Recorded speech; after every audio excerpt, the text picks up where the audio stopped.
Excuse me. Excuse me. Do you know why we pulled you over today? Exactly. It's because you're not subscribed. So you better fix that right now, or we're gonna have to take you in. Because our friends over at Samsung are busy. They're busy bees. They are very busy bees, and being a busy bee means that you are going to, well, release some products. Some products that could compete with your biggest competitor, for example, Apple. And Apple recently released a device that might be in the interest of Samsung to get on as soon as humanly possible, because I feel like that is their market. And apparently they have announced its budget 5G phones, and they're supposed to compete with our friends over at Apple with the iPhone SE. Samsung just announced its budget 5G phones. Here's how they compare to iPhone SE3. Samsung announced the Galaxy A33 and Galaxy A53 budget phones today. Part of the Galaxy A budget lineup, this is Samsung's most popular smartphone category. Both are due to come out just after Apple's budget 5G iPhone. Based on some of the information we know, how do the A33 and A53 compare to the iPhone SE3? Before diving in, it's important to note that out of these phones, the Galaxy A33 will not be sold in the United States. All phones offer 5G support. What? Why wouldn't you, like, I feel like, isn't that the biggest market?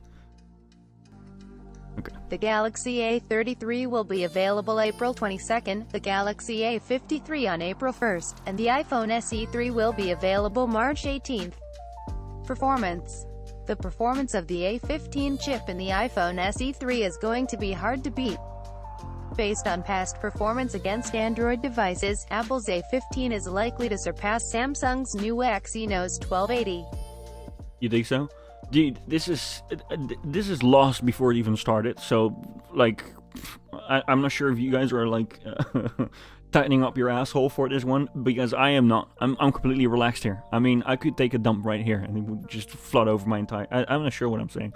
I'm just saying I'm quite relaxed, okay? Everything is quite relaxed, because I am already completely sure that this chip is not going to get even close to the performance of the A15. But anyways... let's keep it going. Yeah, I mean, this is... it blows my mind. Some decisions that Samsung make. Samsung CAC, yeah. Based on past performance CAC against W. Android devices, Apple's A15 is likely to surpass Samsung's new Exynos 1280. However, Samsung does offer up to 8 GB of RAM on its phones, while the SE3 only has 4 GB. Samsung even starts at 128 GB of storage and is expandable up to 1 TB. 1 TB in a budget phone. Ladies and gentlemen, that is Samsung. Let's go. In a budget phone, what do people need? Okay, so probably a lot of people are going to care about saving everything on a phone that is probably around $500, right? Just... this is mind-blowing. It's mind-blowing to me. Like, it's not even going to be $500 if you put 1 TB of storage in it. Like, am I mental? Is this... oh, it's expandable up to 1 TB. Okay, so that's fine. But it starts at 128 GB. I mean, that's good. That's actually pretty good. I should eat my words. I am doing that right now. But, I mean, yeah, it just doesn't really make sense. Oh, wait, the storage... is it the internal storage that is expandable up to 1 TB? Or is it just something that you can do with an SD... fuck this.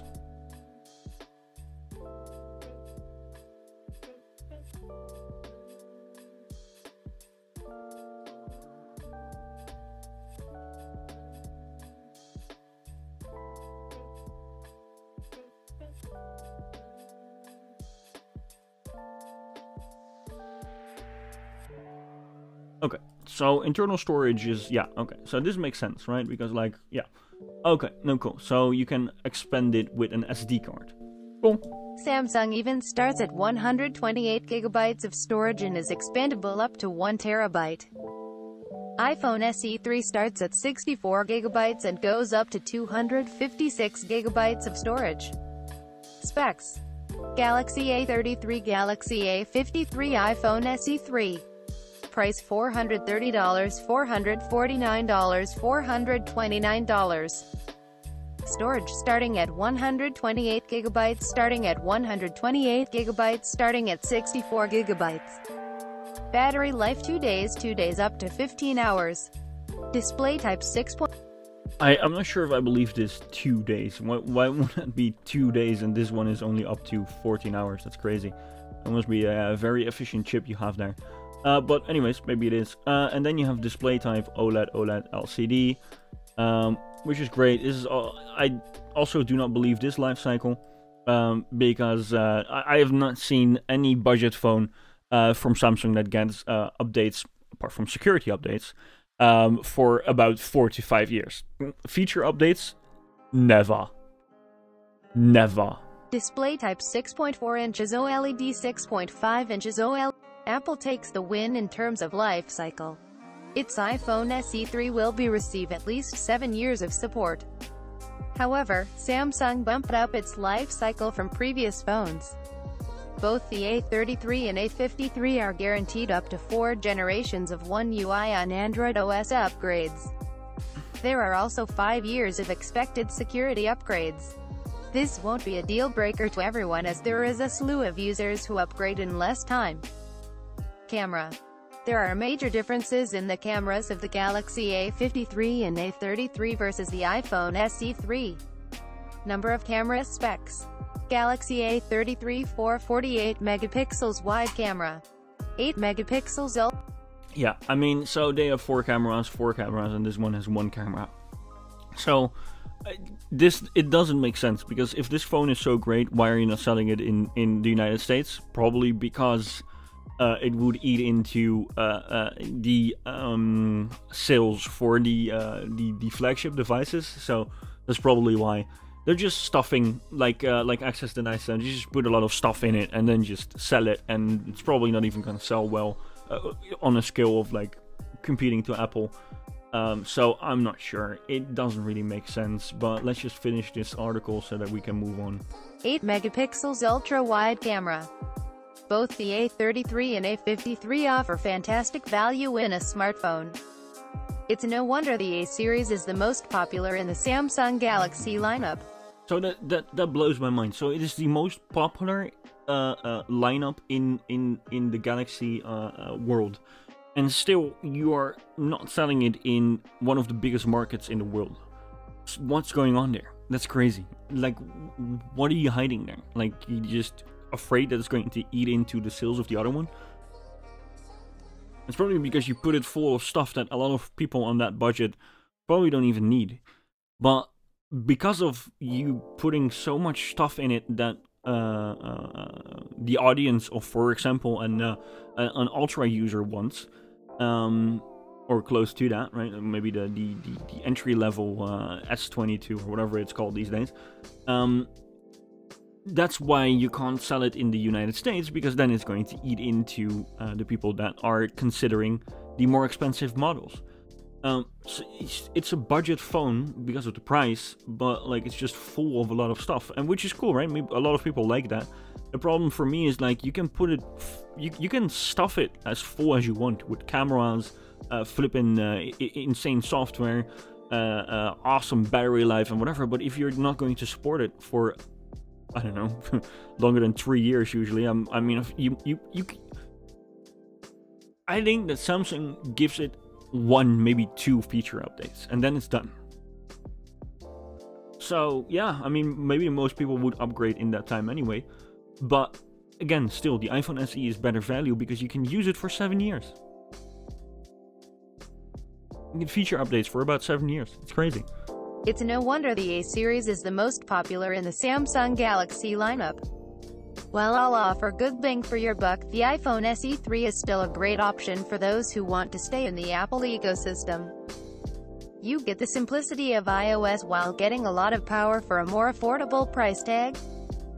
Overall, the iPhone is a great starter device for someone who may be new to the smartphone arena. Even with its older design, the newest iPhone still unites Apple lovers alike. Yeah, I mean, it's crazy, right? Because like that phone is going to slap, or is already slapping hard. So I would say that yeah, you could make a lot of arguments about, like, look at how many cameras it has, look at the battery life, look at the OLED screens, look at this, that, and the other. But I feel like this is what matters most to people that are on a budget, and people that do not want to spend a lot of money on a new phone.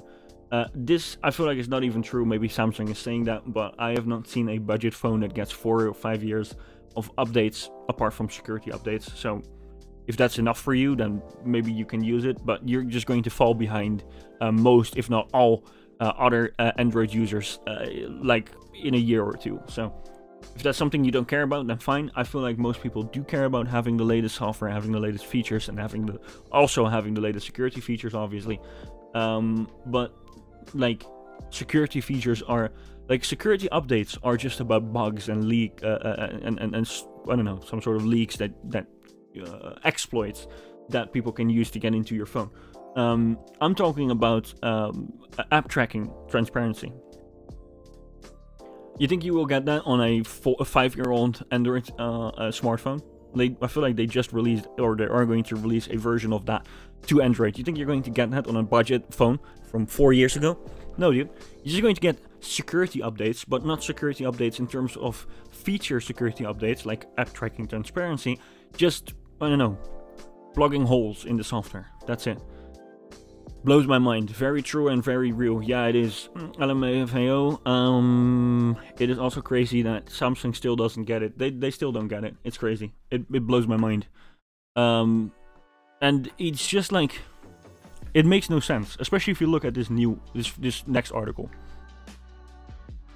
The iPhone SE sales expected to hit 30 million this year. 30 flippin' million.